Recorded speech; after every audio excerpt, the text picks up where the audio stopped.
Hello and welcome. Welcome to the 9th episode of the Soul Truth Conversation Show. I'm super excited tonight. We have a great guest coming on. This is so excited. I feel like I don't think I've been live since last episode, which if you want to catch the replay, you can either go down through my feed, catch the replay, or you can go on over to the Soul Truth Conversation Show YouTube channel. Yeah, we actually have a YouTube channel now where you can go and catch up with all the luscious past. Here comes our yes. Yeah, all the past conversations that have been had. You can catch up on all those on replay on the YouTube channel. But right now, I would love to introduce you to, hey Emily, how are you? Hello, I'm so good. How are you? Yeah, I'm really good, thank you. So Emily Wilcox is with us today, and I absolutely love this. So I don't really know much about you, Emily, on the online space. So when you said yes coming on the show, it just lit me up because I love sometimes the unknown of business. I love having soul sisters and all that stuff. And I was speaking to my online business manager, I was like, okay, who we got? She's like, Emily. And I was like, who's Emily? So I'm so excited to get to know you.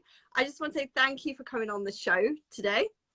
And it's all about soul truth conversations. So I love just having chats with women who are doing great things out there on the online space, female entrepreneurs with all the stuff from the healing, the light workers, money stuff, success, all of the stuff coming in together.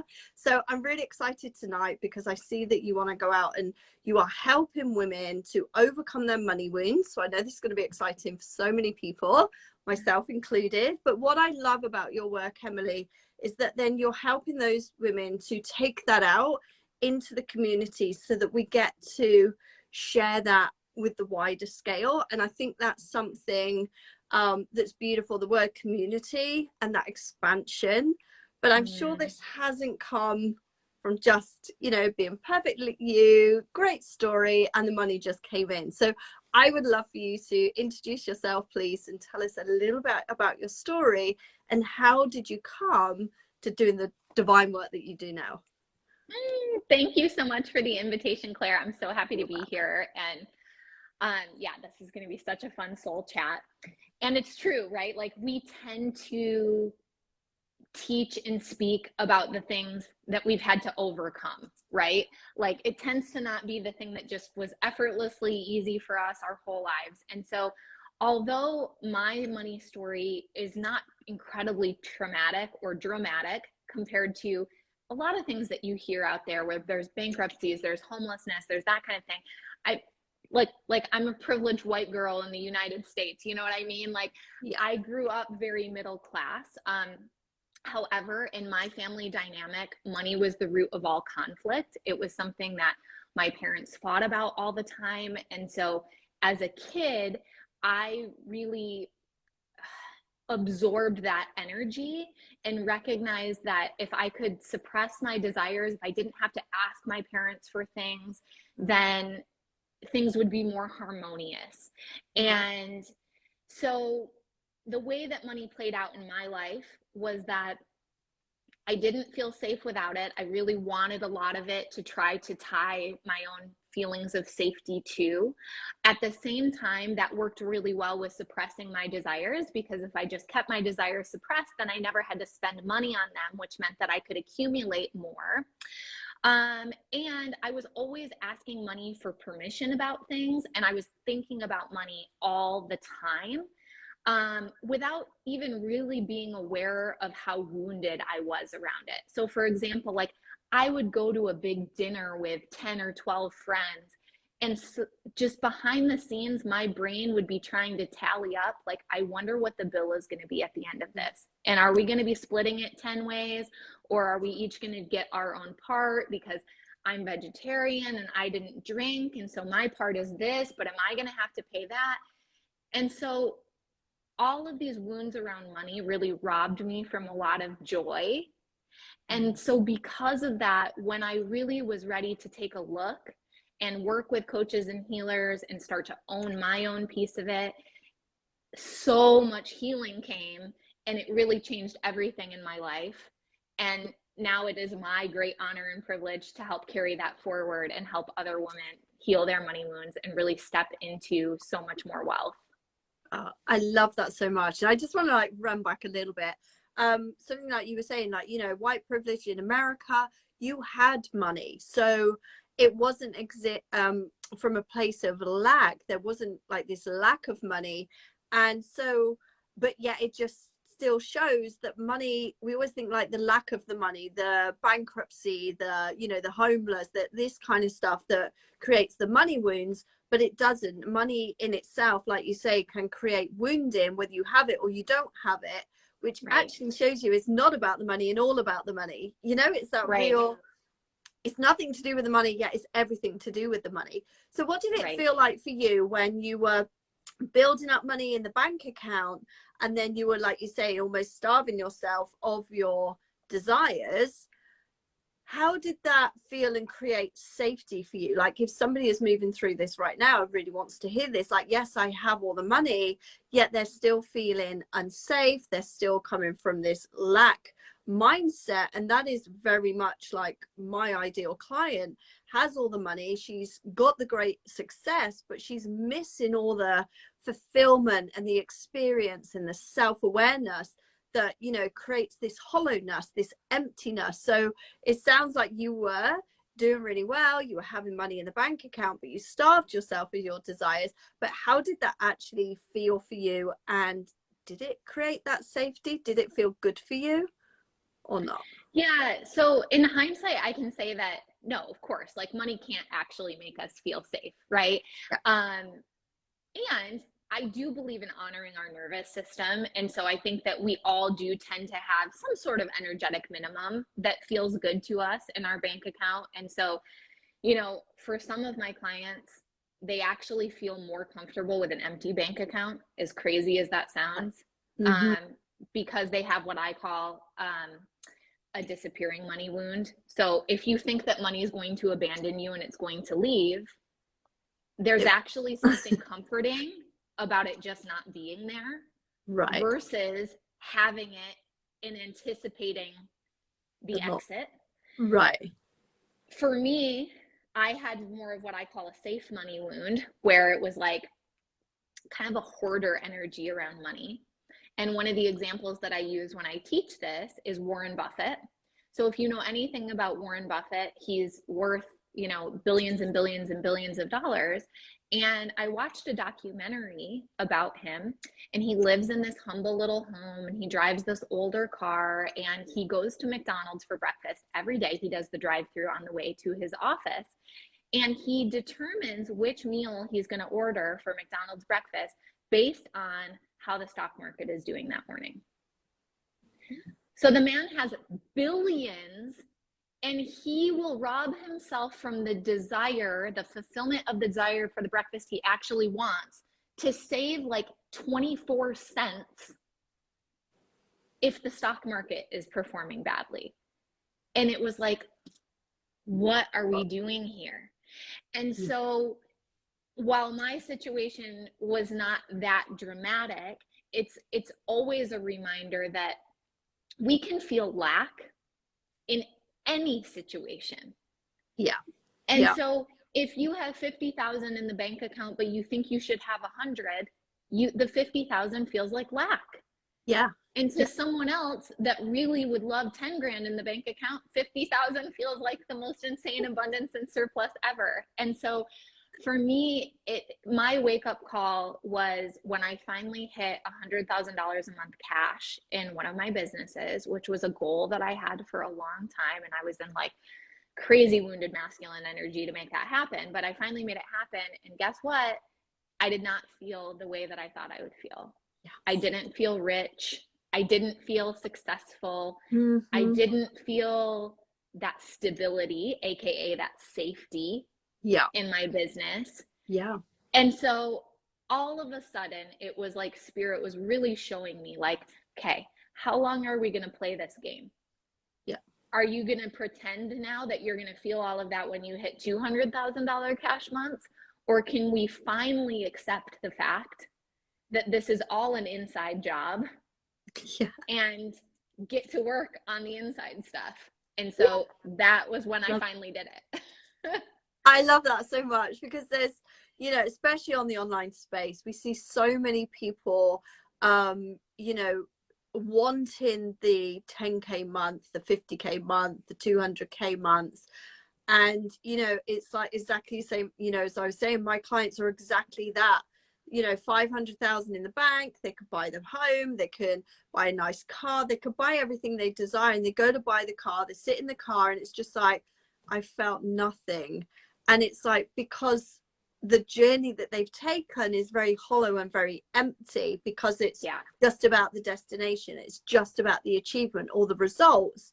And most of the time, I'm not sure whether you've experienced this with your clients, but it's mainly for validation of wounding, like validation of worthiness. When I hit those goals, then I can have everything I want, I'm gonna feel this way.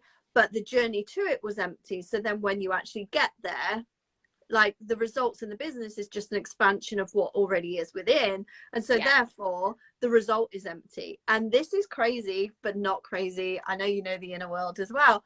I literally journaled out yesterday, and it came through me, like, we are always in a, I'm not going to say lack, but in a, there's always going to be something missing or something more that you desire, and there's always going to be this place where you have. So when we can live with the duality of, we have this, but there's always going to be something still to purchase, still to experience, still to, because if there isn't this hole or this void or something, it's like, well, what do you go for? What do you want to expand? What do you want to experience? So you could have multi-millions in the bank, like you say, billions in the bank, but there still be something that you may desire, because it's only desire, it's the lack of a desire and what you've already desired and manifested. When we understand that duality, it's like, oh yeah, so even when I have the money, even when I have the 150K month, it still won't be enough, because the next desire will be 300K, or the house that you want will be 1 million. So there's always that desire for more. And when we understand there's that space for the pull, for the desire, for the expansion,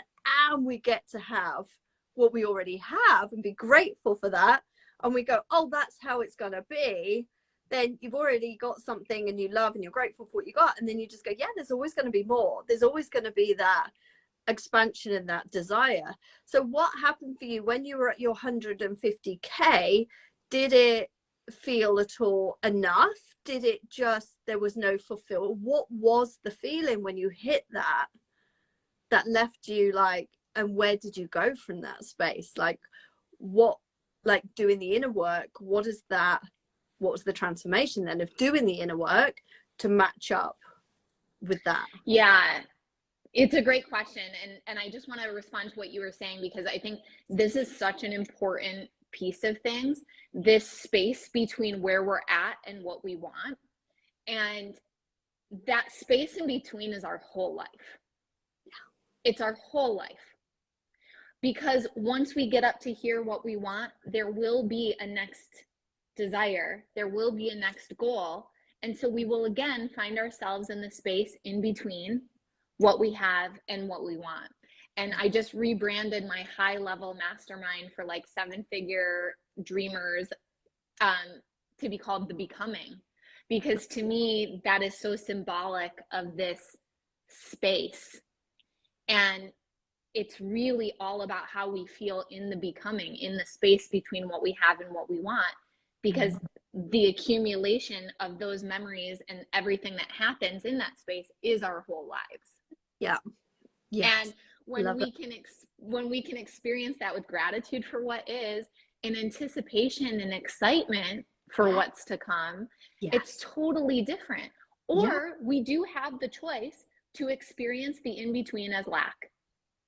And many of us have done that for years or for decades. And there are people who do that for their whole lives, where in that space in between, it always feels like the lack and the noticing of what's not there. And so it's a choice. And I've experienced, like, in myself and for clients, is some of the hardest moments are being in that space, isn't it? Like, you have what you have, the next desire isn't quite there yet, and so there's this almost like a void, this space, this gap, and it can feel or really unnerve, you know, people, my clients, and it's like, yeah, how do you get to hold that? And it's very much like I was saying when we first came on, like I was coming onto the show today almost with that space, like there was no real discussion between us. What are we going to talk about? Like, I haven't done loads of research, like I didn't have all my stuff together. That it actually, stepping into this conversation was stepping into that space that allows the magic and that to come through. If I have preconceived ideas and, okay, we're going to talk about this and these are my questions, it's like you've almost filled up that gap. That where do you allow the magic and the stuff to start to come through? So I guess that's very, you know, similar to what you're saying in the terms where you're going to lead your ladies through, is like, yeah, you have this, you desire this, but how do you want to feel in that space? Does it feel half empty? Does it feel full of possibility and magic and dreams? I love that. Absolutely.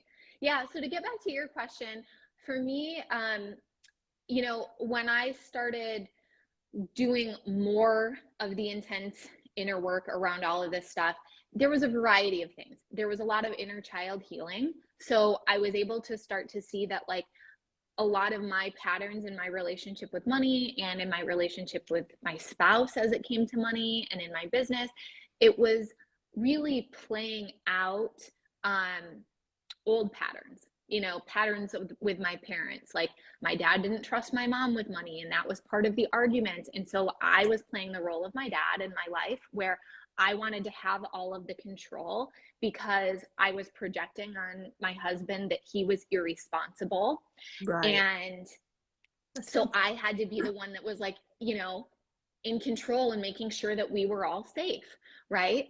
And of course, I was drawn to my husband, and part of the attraction was that he was more free and spontaneous and playful, because there's that natural polarity. So whether it's you or whether it's your spouse, there tends to be one in the relationship that's caring more about the safety, and one in the relationship that's bringing the play and the spontaneity. But we've got to heal our pieces in order to actually appreciate it, right? Right. So I did a lot of, like, healing of my inner child and reconciliation with the completely subconscious resentments that I was holding against my parents. And so it helped me to break out of some of those old paradigms. And then specific to the safe money wound, which is my top wound. Now, I didn't have this vernacular at the time. This has come to me later after coaching a lot of women and kind of seeing these patterns, and that there are 6 main wounds. Now, we all may have a few of them or a sprinkle of each, but there tends to be the one big one, right? Right. And so it's, for me, the practice is creating a lot of inner safety, right? Yeah. And then trusting money in circulation. So for me, I might feel a little more fear around making a purchase than someone that doesn't have the safe money wound, because it's easy for me to just say, like, yeah, I don't really need that, because I like the feeling of just having the money there. But it's like, can it feel safe? Can it feel safe to go after my desires, to allow money to circulate, to trust my inner authority? And in human design, I have a sacral authority. So when I feel the sacral yes, can I feel safe in trusting that? And creating safety, like, you know, we make it sound like it's this big thing, and it's often like a couple intentional breaths and just like checking back in with ourselves. Am I safe right now? Yes, I feel safe right now. I'm in my $2.2 million home. Life is good. There's food in the fridge. There's money in the bank. Like, yes. We're good. We're safe. And circulating those feelings of safety Can I trust my inner authority? Yes. Do I believe that that is my higher self, that that is source leading me towards something good, even if I don't fully understand what that is? Yes. Nice. And then we take the leap, you know? Yeah.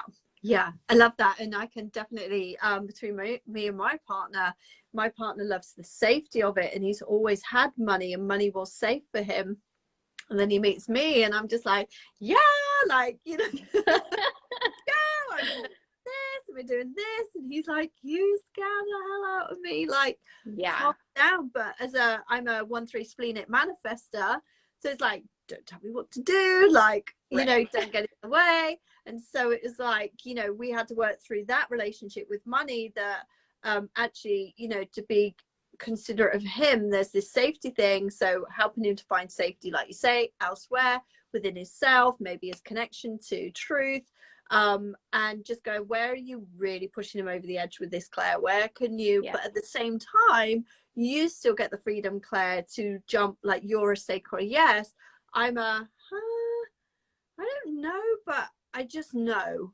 Why are you doing this, Claire? I don't know, but I just know, like, and trying to communicate that with him is like, what do you mean you don't know? Explain this. What's the return in value? What's this? What's this? And it's like, it's my intuition from my spleen. Okay. Yeah. I'm very lucky that he's really open. He loves human design. So we're starting to work through that stuff, but I can see what that is. And then, so his wounding was the safety, and my wounding was everything, you know, my parents, we were brought up like, you don't need that. Like, you don't need that yet. Wait till you need it. Why do you need that? You know, when I was looking at new cars, even in my 20s, I had this fear of like, I had to justify everything that I desired if it was over and above a need. And so, and also the wounding of that I can't have everything. And so when money used to come in, the money would come in and then I close it down. I didn't know this, but obviously unconsciously, I would then close that off until the money was almost gone. Then it was like, okay, it's safe to open it up again. Like, I need it now. And it was like, what is going on? And I could see this cycle of money could come in effortlessly from everywhere. I could win it. Clients would sign up, and then it would be like, and I you know, I didn't know that, but I can see it. And then it's like, okay, we shut the doors now, and then we'll open the doors and we shut the doors. And it's like, how do you open the doors and keep the doors open? So yeah, that internal wounding, because if I really opened up to receiving everything, I uncovered it was like I was weak, I was out of control, I was open, I was vulnerable, I was open for attack, you know, all these inner woundings of the receiving wound, that it goes for money, you know, gifts, it goes for everything that you start to receive in that way. And like, in my nomenclature, I would call that an evil money wound, where it's like, we're okay to receive money on the level of need because that's socially acceptable, like in our family or in our community. But abundance and surplus, that's greedy. You don't need that. It risks our belonging. It opens us up for judgment. And so it's scary. And so really, the, you know, the part of your brain that's wired for survival is like, no, we're not going to go there. Let's just keep it to this safe little spot where there's need.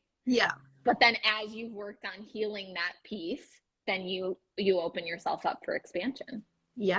And I always come back, like, what gives me that safety mechanism that you're talking about is my connection to truth, connection to God, source, universal energy.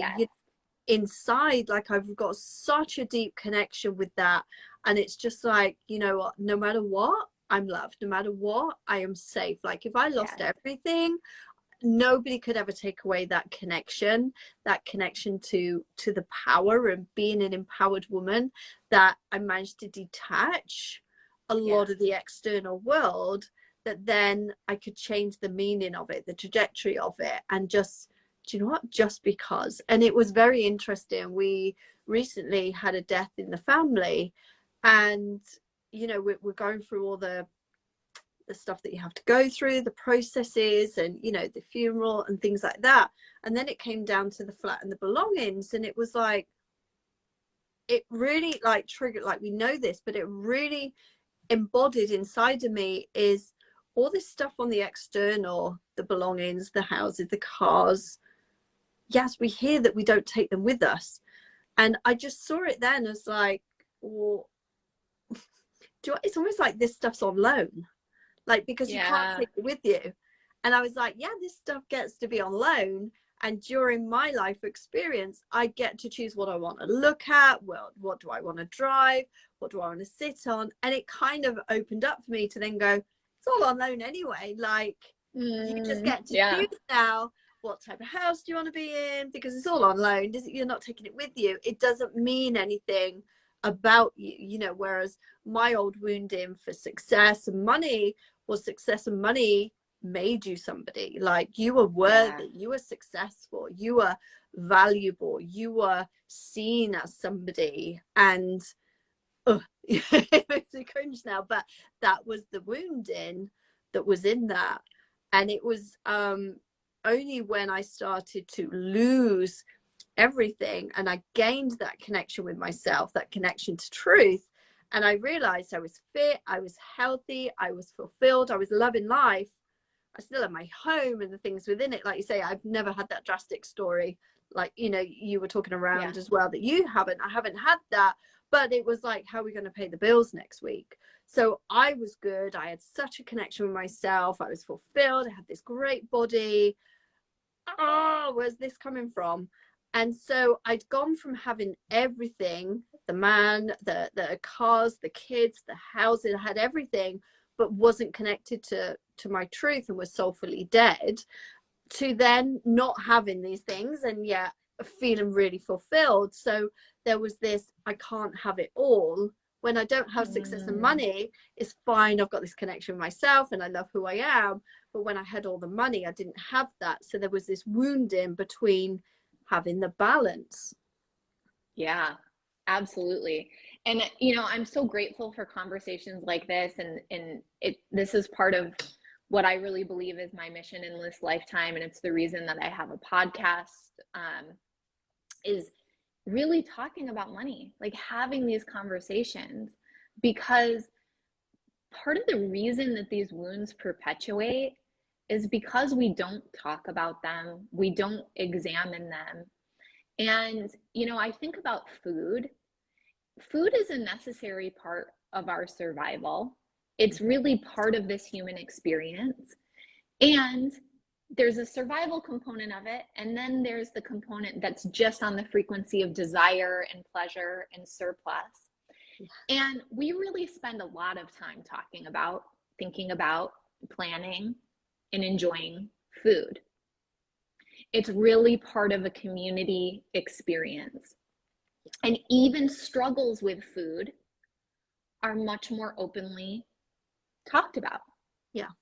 Not to say that there can't be some shadow and secrecy there, but it's, you know, if somebody said like, oh, you know, actually, I'm not going to have dessert. Like, I'm not eating that right now. I'm really wanting to change, you know, whatever, how I'm feeling in my body.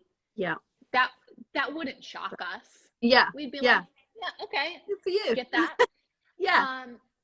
But, and so think about if we made a collective decision to say, look, we all need food.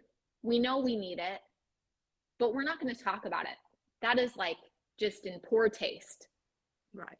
Just eat your food, but that's it. Yeah. And that's really what we do with money collectively. There are some of us that are changing this, and I'm so grateful that there are more of these conversations happening. But collectively, our agreement has been that you don't talk about money.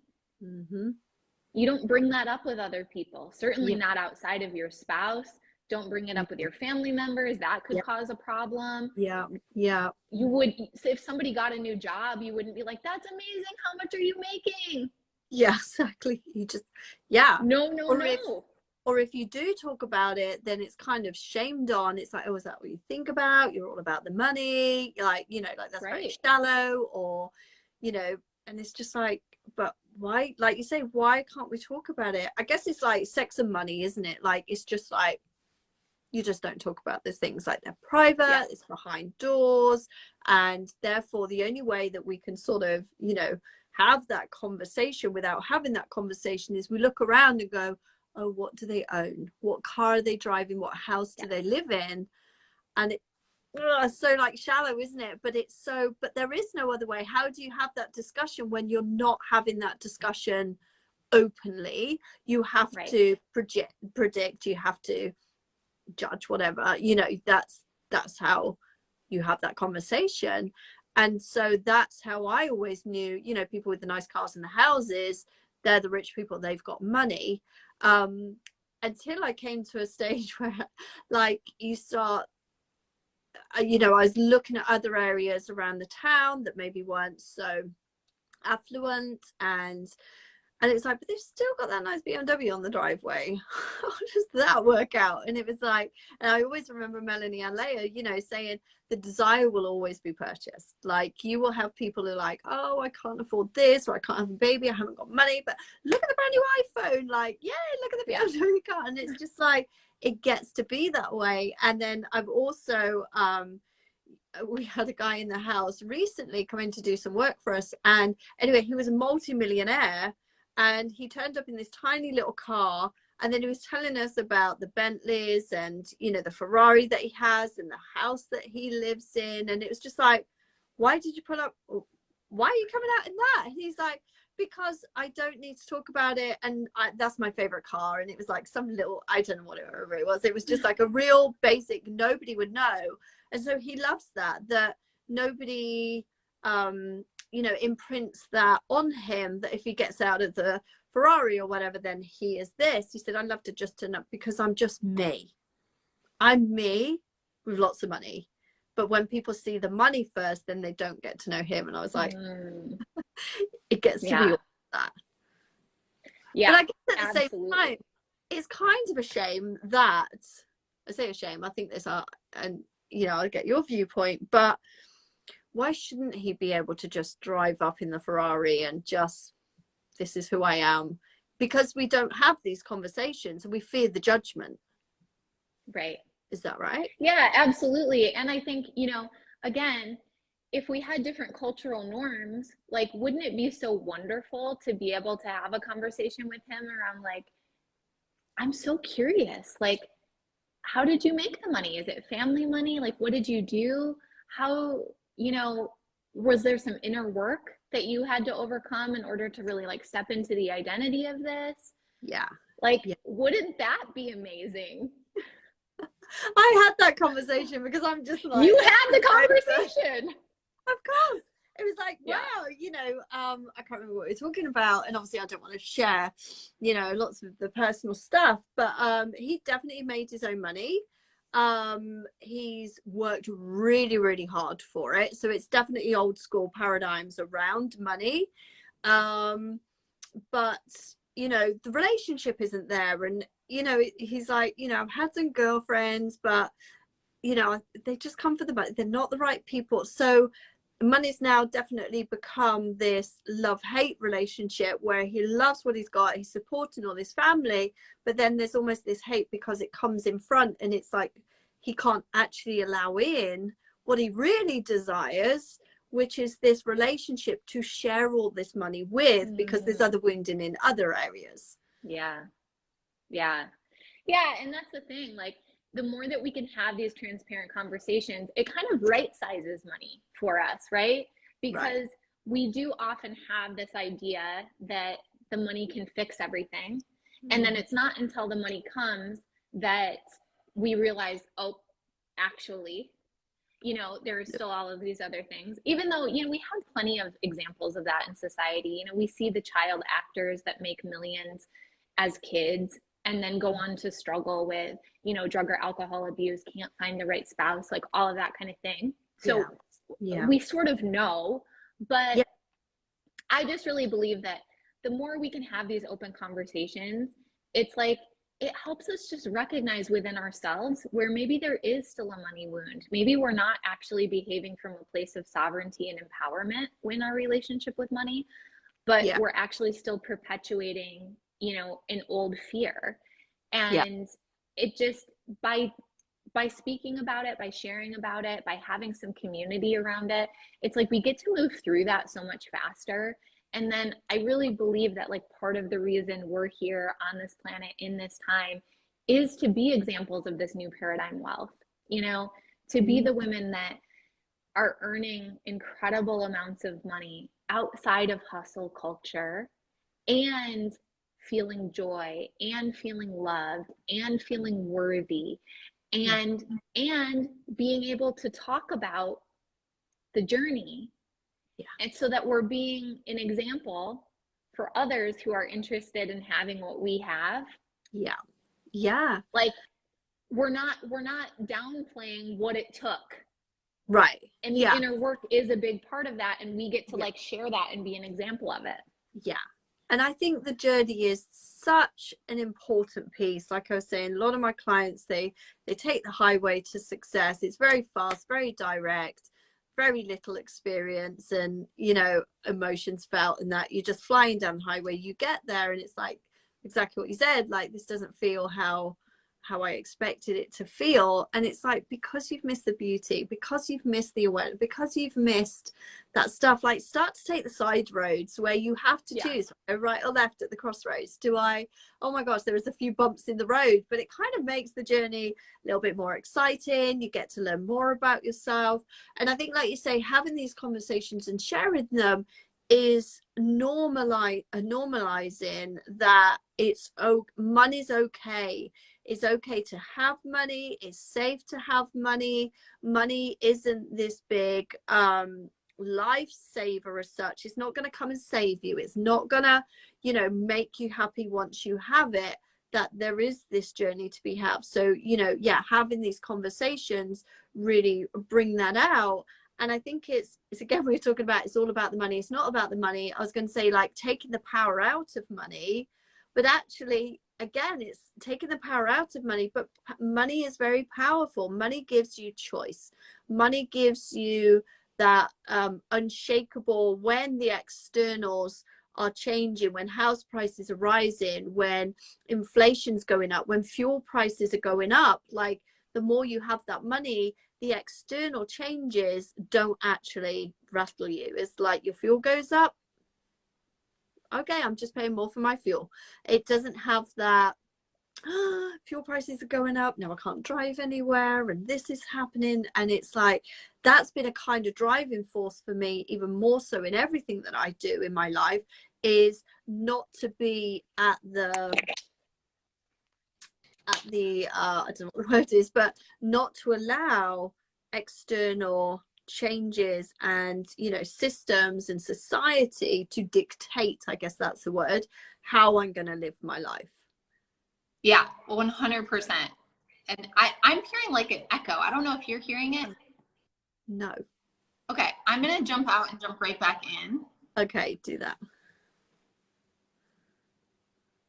This is such a good conversation. Honestly, if you're watching, I just want to say hello. And if you're commenting, please come on and say hello. If you're catching this on replay, then just hashtag truth. And if you're catching this over on the show, then let us know all the beautiful things. So hopefully in a minute, Emily's going to come back. Yeah, let us know, how are you enjoying this conversation? Like, this is such a great conversation. I've loved having Emily on. This is so good. And as we were saying, more women need to hear this. Like, it has to get to be a conversation that we start to have at the dinner table, where we start to have the conversations with girlfriends and sisterhoods, and, you know, start to make it, let's make that a normal conversation. Yes.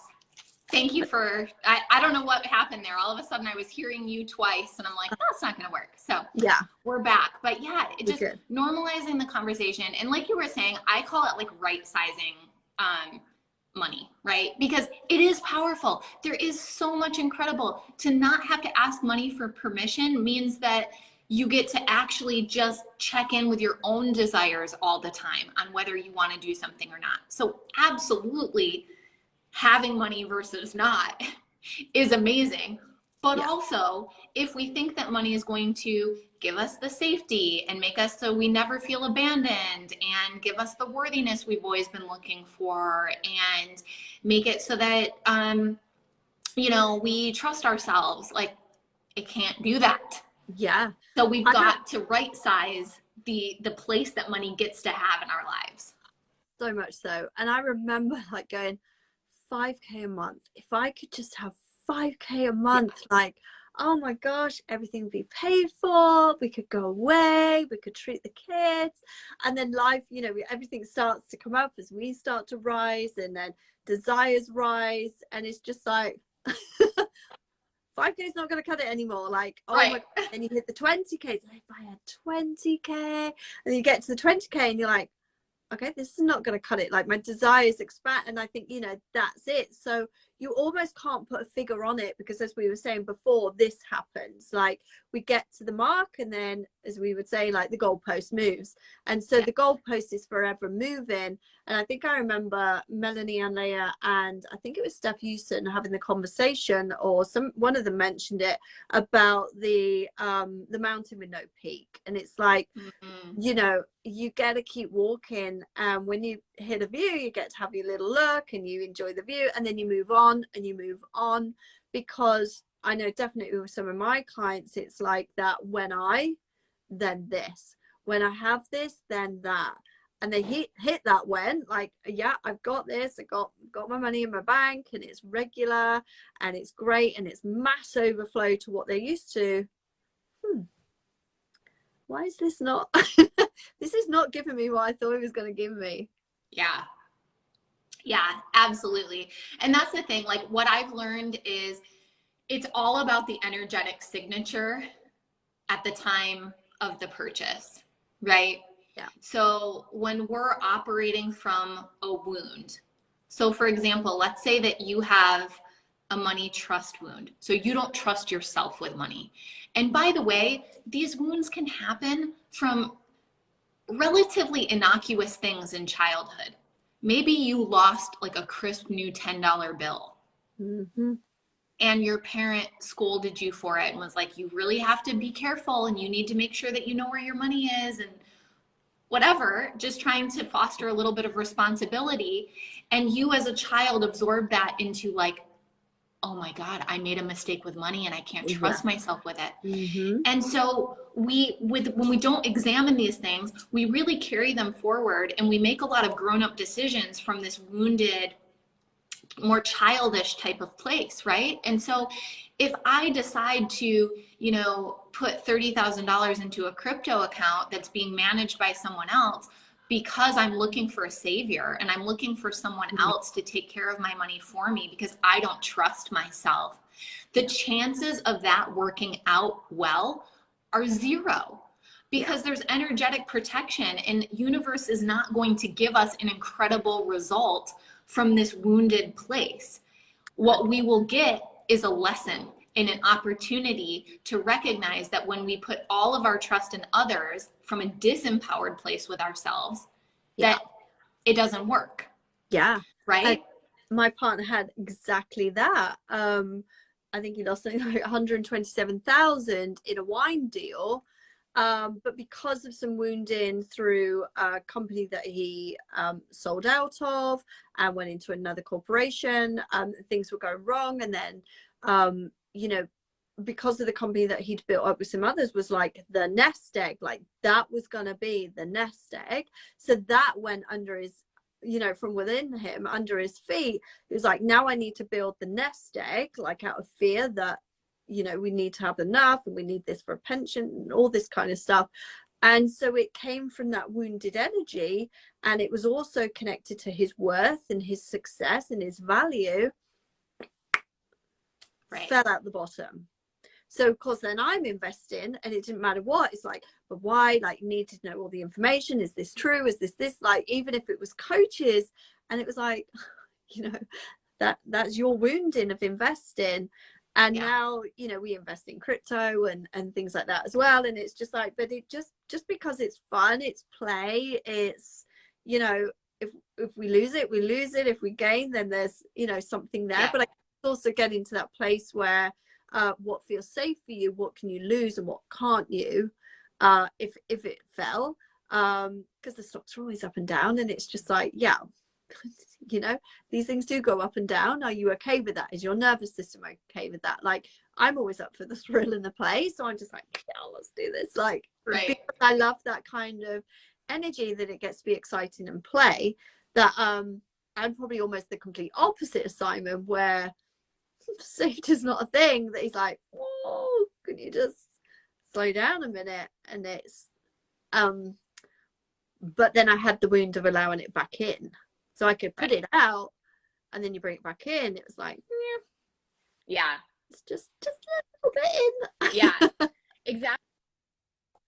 And so it's just that noticing. And I think the more that we get in touch with our inner authority, and the more that we can like recontextualize past situations as well, like where we feel like, oh, we made a bad decision with money, and see that it actually, it wasn't us so much, and it wasn't money. Like, the lesson from that isn't, well, never invest in crypto, or I can't trust investments, or I make bad decisions. It's like, what was I feeling at that time? Oh, I was feeling really behind. I was feeling like a lack, like I needed to catch up, like everyone else was investing in this thing, and so I needed to invest it. Yeah. Or, the truth be told, I was feeling like I had too much money sitting in that account, and it made me feel really uncomfortable every time I saw it. Yeah. Okay, so you wanted money to abandon you subconsciously. Right. Like, yeah. It's a tough pill to swallow, but at the same time, again, that's what leads us back to sovereignty and trust. And then our relationship with money gets to be so much more fun and so much more playful. Yeah, 100%. So I just want to wrap this up, or start to wrap this up. What could you leave our listeners with today? Something like maybe one of your biggest takeaways or your biggest learnings about money and your relationship with it, that could help the other people that are listening to us today. There's one thing that they could take away from you. Yeah, so the thing that probably rocked my world the most was when I learned that money comes from source, and that it just comes through people. So that may or may not be an aha moment to someone listening, but just thinking about that and remembering it, because even when we learn it, there's a difference in embodying it.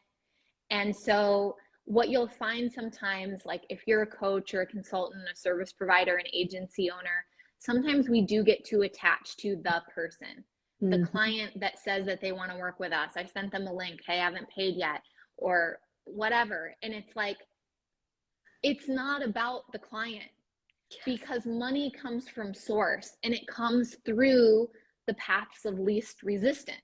Yeah. And so in your mind, you might resist the least having a new client come into your business. And so therefore, that's why it's the easiest for money to come in that way. But it's not the only way unless you're making it the only way. And that client is not the only client unless you're making them the only client. Right. So really checking yourself and kind of doing this like energetic hygiene around money. Like, am I remembering that money comes from source? Am I feeling open and available for it to come in a lot of ways? Am I truly available for it to come to me without effort required on my part? For many of us, we think we are. Oh yeah, I'd love to win the lottery. That would be no problem. Okay. Do you judge the people that were born with a trust fund? Yes. If we're harboring all of these judgments and resentments around people that don't have to work for what they have, guess what? We are not an energetic match for money to come in without us working for it. Yeah. So it's just kind of like taking stock and noticing and really trusting that our relationship with money is more reflective of our relationship of source, and staying, like letting that be our North Star, because it can get clouded if we let it. Yeah, 100%. And, you know, we also we can heal some of this wounding, and then sometimes it still comes up and raises its ugly little head. Like, I think it was just yesterday, I was like, okay, tomorrow, you know, I want to get paid tomorrow. Like, I want money coming in. And my mind went to, who did I send links out to? And I went, whoa, stop, like caught myself. And it was like, I don't know where this is coming from, because God is my source. Yes. That it can come from anywhere. But do you know what, I'm getting paid today, and didn't even flinch about it, just went to bed knowing that I was getting paid. And then out of nowhere, a lady that spoke to me like last week sometime, I was just like, yeah, okay, she's over there, she got the link, like it's not moving, that's fine, it's as it's supposed to. She's like, I'm so sorry, like I haven't got round to this, we've had Easter break, I'm definitely signing up with you, and you know, send me the link, I'm paying it over now. And it was like, but if I'd have put her name on that, that would have been the resistance, because then you're putting money on a client's head, you know. It's that's exactly, but it still went through, even though, like you say, I know this stuff, I know source supplies, but that little blip, blip, blip, just because I said, you know, tomorrow I'm going to get paid. Oh no, I put time in there, so it brought up the last little bits of triggering. Okay, no, client's not your source of money. Like, well, back step, clear it all up, move to bed, go to bed. Yeah, path is open. Oh, it did come like from a client. I wasn't ready for that. So it's almost like that nice surprise at the same time, which links us right back to the beginning. When you open up that space, you allow the magic to come through, whether it's the space for desires, the space for money to come in, the space to have beautiful chats like this with like absolutely zero agenda. It's just I want to thank you so much. I have loved this, by the way. I've loved it too. Thank you. It's just felt very relaxed and very open, and very much like we're talking about, this is a conversation around the kitchen table. This is a conversation with your girlfriends, like, you know, when you're out and things like that. So I think the energy around this conversation is really, I'm hoping that gets transported out to those that are listening, whether you're catching this on the YouTube channel or the replay here. So thank you so much. I've loved this. Emily, just tell the viewers and our listeners, like, where can they come and find you? Yeah, so here on Facebook, Emily June Wilcox. I'm on Instagram at mmakesmoney. And I do have a free Money Wounds quiz. So if your curiosity is piqued from this conversation that we've just had, you can go to moneywoundsquiz.com and answer 6 potent questions and get more information around what are your money wounds and how to heal them. I love that. I'm going to go and do that quiz. Thank you so much. This has been amazing, and I wish you the most wonderful day, and I hope that everybody starts to open up and just know that it's okay and it's safe to allow the money to come through. And if you've got any issues, go see Emily. She's your money queen. Thank you so Emily. much. Take care. Bye.